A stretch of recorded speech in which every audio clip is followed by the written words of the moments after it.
সকাল সবাই ভালো আছেন।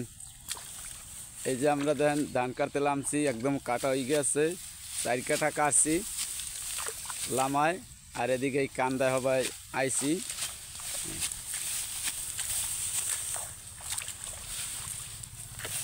ধান হয়েছে 29,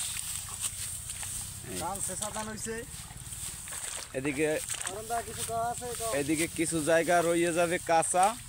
এই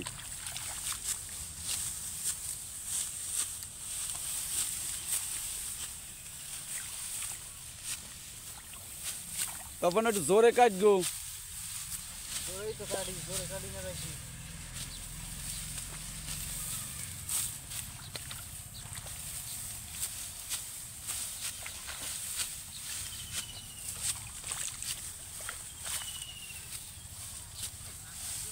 হায় হায় এ মামালা।